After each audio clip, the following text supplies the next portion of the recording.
Ross County boost their survival hopes with a massive 3 points. Meanwhile, Albion Rovers will need to defeat the Spartans if they want to survive in the pyramid. Welcome back, guys, to Fog Football. Here today, the SPFL review show. Normally do this at the end of the weekend. However, with the conclusion now to the 3 lower leagues, thought it was the perfect time just to go ahead and start. So yeah, big day for the Scottish Premiership with Ross County getting a massive win. We'll talk about that when we get there. I predicted Ross County a few games ago. I said they would stay up. I still thought they would get the points that they needed when they got in to the split, and it looks like I could be right, but we'll discuss that more in detail when we get to it. First, we need to start in League 2, and we're going to start with the team that might not be in League 2 for much longer, and that side is Albion Rovers. They came into today's game needing to win, and they were taking on Stirling Albion, the champions of League 2. It didn't look good for Albion Rovers. However, they got the job done. They beat the champions, and you can argue Stirling had nothing to play for, but I still think this is a really good victory for Albion Rovers, the lowest placed team in the league, really, to get the lowest placed team in the whole fucking 4 divisions to get a win over the champions. Thought it was a good result. Joe Bevan and Charlie Riley getting the 2 goals that they gave Albion Rovers the win. However, it wasn't enough because Albion Rovers did their part. They got the win over Stirling Albion. However, they needed Bonnie Rig Rose to lose, and they did not. They won convincingly 3-0 against Elgin City at New Dundas Park.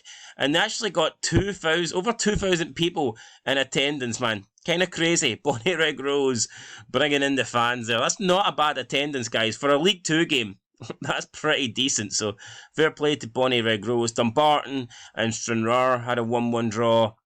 Forfar Athletic and East Fife was 1-0 to Forfar.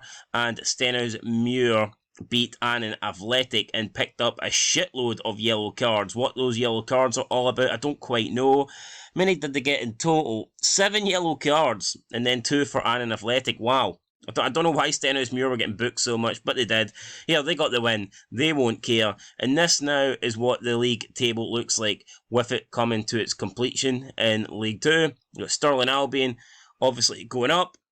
73 points. They'll be in League 1 next season. It's going to be Dumbarton, Annan Athletic and East Fife in the playoffs. And yeah, that is at Elgin City.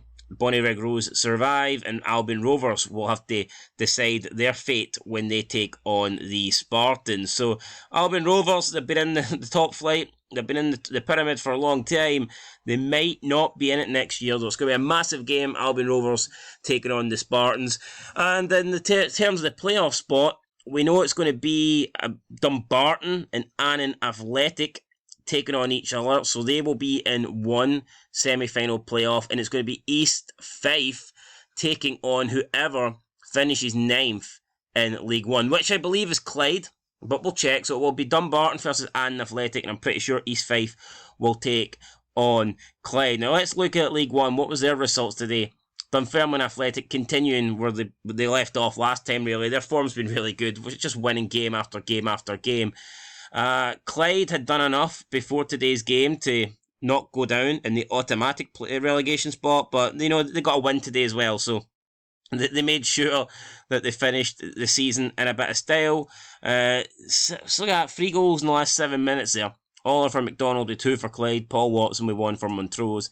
Airdrieonians, another big win for them. 4 goals to 1 against Edinburgh FC. Peterhead lost 3-1 to Falkirk, and Falkirk getting a much needed win. It's been a while since Falkirk actually had a victory.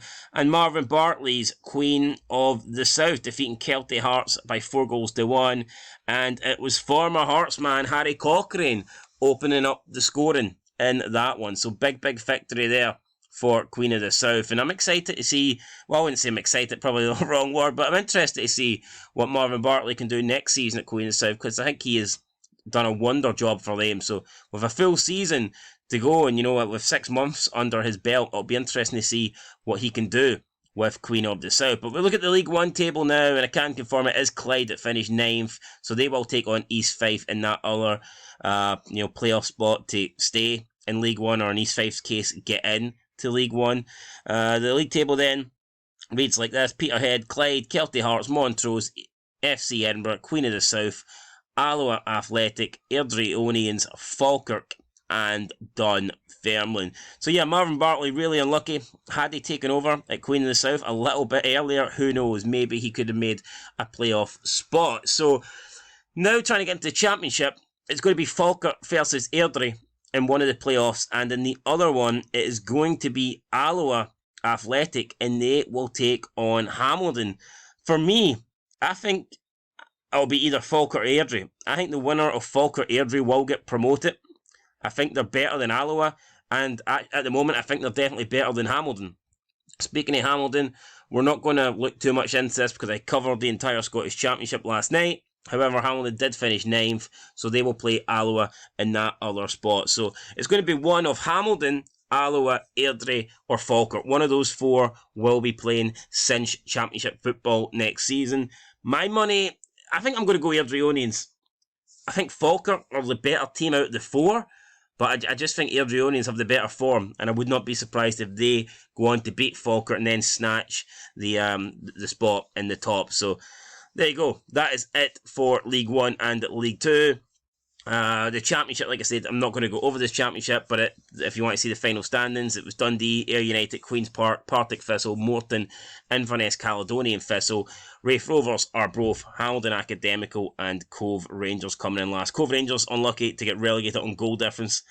Not a lot in it, but they did have 5 less than Hamilton, so unfortunate for them, but that's life. Cove Rangers back down to League 1.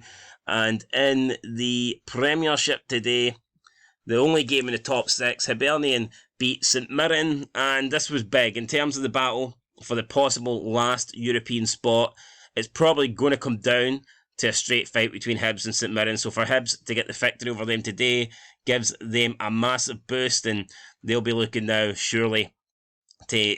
I think the Hibs will be looking in front of them rather than over their shoulder.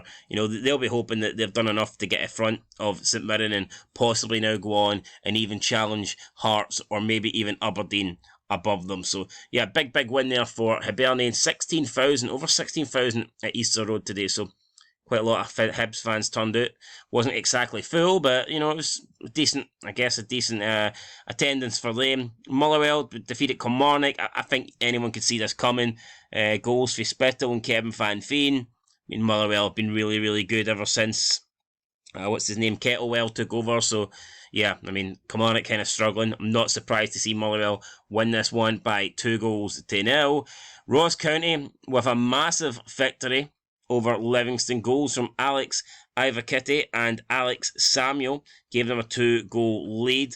Livy did get Curtis Guthrie sent off with 8 minutes to go, but I don't think that made much of a difference in the end, and they picked up a 2-0 win in Dingwall at the Global Energy Stadium, and that could be a result that keeps Ross County up. They probably have to win their home games if they're going to have a chance of staying in it, and they've done that. Plus, other results did go their way today. They would have been hoping for Kilmarnock and Dundee United to lose, and that's exactly what happened. So there you go, Ross County now looking decent. Definitely looking like they can survive. And then in the last game, it was St Johnstone 1, Dundee United 0. I actually predicted Dundee United to win this one. I thought they were on good form lately, playing some decent stuff under Goodwin. St Johnstone really have been on free fall for a long time now. I thought Dundee United would have went to McDermott Park and got the victory, but no, I was wrong. St Johnstone pulled out the win. 7,000 fans as well, which is a pretty decent attendance there for a game against Dundee United. I was going to say it means nothing. This was effectively a relegation battle, I guess. St Johnstone were not safe by any means. I still wouldn't say they're definitely safe. They could still go down if results go against them, but this is a big win for St Johnstone, and I feel like this could save St Johnstone. I'm not saying they're out of the relegation fight. However, had they lost this, they would have obviously fallen behind Dundee United. It would have been another L for them. And the form would not have been looking good. Momentum would not have been looking good. And I think St Johnstone would have been on the brink of relegation. Now, they can still go down, but I think this result might just save them come the end of the season. And if we look at the table for the Cinch Premiership, obviously we've got Rangers, Aberdeen and Celtic Hearts tomorrow. But this is what it looks like after 8 of the teams have played 34 games. So Hibernian then stretch in front of St Mirren, 3 points in front, only a point now behind Hearts, and 6 points behind Aberdeen. And Hibs will probably believe that those gaps will not grow. You know, there's a good chance both Hearts and Aberdeen lose tomorrow. So Hibs will be thinking that maybe, just maybe, they can catch Aberdeen. Now, they are 6 points behind Aberdeen, so for Hibs to catch Aberdeen, they're going to need to pick up results against the Old Firm. It is unlikely, but, I mean, who knows? Stranger things have happened. St Mirren then looking slightly cut adrift behind Hibernian, 3 points behind them, worse goal difference as well. Technically, that makes it 4. Have St Mirren done what no team wants to do? They've got into the top 6, but they've not managed to secure European football. Possibly. I feel like the results of the past couple of weeks haven't been great for St Mirren, and yeah, you know, they've bottled it. Same with Livingston, you know, 2 teams that really looked like they were going to push on to the top 6 and secure European football, and now, well, we know Livy haven't secured top 6 now, but it doesn't look like St Mirren are going to secure European football either, so yeah, poor for them. Motherwell, another big win, takes them on to 40 points, only 2 points behind Livingston now, and I would predict that Motherwell will in fact finish ahead of Livingston. I think Motherwell will finish best of the rest. They've got a much better form at the moment. They're playing better football. They're picking up better results. I'd be shocked if Motherwell now don't go on and finish above Livy. St Johnstone take themselves on to 36 points, 5 ahead of Dundee United, 5 ahead of Kilmarnock, and 6 ahead of Ross County. Now, it does seem like a pretty big gap, but the reason why I don't think they're safe is because this is not the top 6. You know, like I said, when teams like Hibs are playing Celtic and Rangers, you know, you don't expect them to win there. Whereas in the bottom 6, every game is winnable. Every game is winnable. So Dundee United, Kilmarnock, Ross County, they can all still pick up enough points to catch St Johnstone. However, they're playing each other. So, you know, not Dundee United and Kilmarnock, when they're both playing each other, they can't both pick up 3 points. So that might be what saves St Johnstone. I would argue if St Johnstone get one more win, they'll be safe. I think one more win will secure safety for St Johnstone. You could argue even if they don't win again this season, they might be okay. They might even avoid that 11th spot. But one more win would definitely keep St Johnstone safe. At the moment, though, you know, I wouldn't say they're safe at all, but we'll have to wait and see. Dundee United, Kilmarnock, 10th and 11th, 31 points, and they would have been content, I think, going into this weekend, but they will not be content coming out, because now their gap to Ross County cut to just 1 point, and I expect that bottom 3 to change a lot. Over the course of the next few weeks, I can see that bottom 3 changing. I said that St Johnstone would be the team I thought would finish last. I'm not obviously going to stick with that now. They've got a decent gap. You'd be foolish to say that St Johnstone, out of these 4, are the team that is most likely to finish last. I'm not going to say that. I'm actually going to predict it's going to be Kilmarnock. Sorry, Derek McKinns, but I think now, out of the bottom 3, they're the weaker of the 3, and I think they're less likely to pick up points. They've got good home form, but the thing is, they're over-reliant on their home form because their away form is so poor. So, you know, if Kelly now slip up at home, it really could cost them to the extent where I think they could get relegated. Now, who knows? They could win their remaining home games, and that might keep them up, but the pressure's going to be on because you just don't see them win the way. So Kilmarnock will really need to pick up the points at home. So, yeah, guys, that is it. Looking forward to next week. Looking forward to tomorrow. 2 massive games. We'll be reviewing them both. We'll be watching them both. Yeah, and Scottish football. Looking forward to the playoffs as well. Been a really good season, in my opinion. And I'm just glad it's not over yet. I'll catch you in the next one, guys. Till then, peace.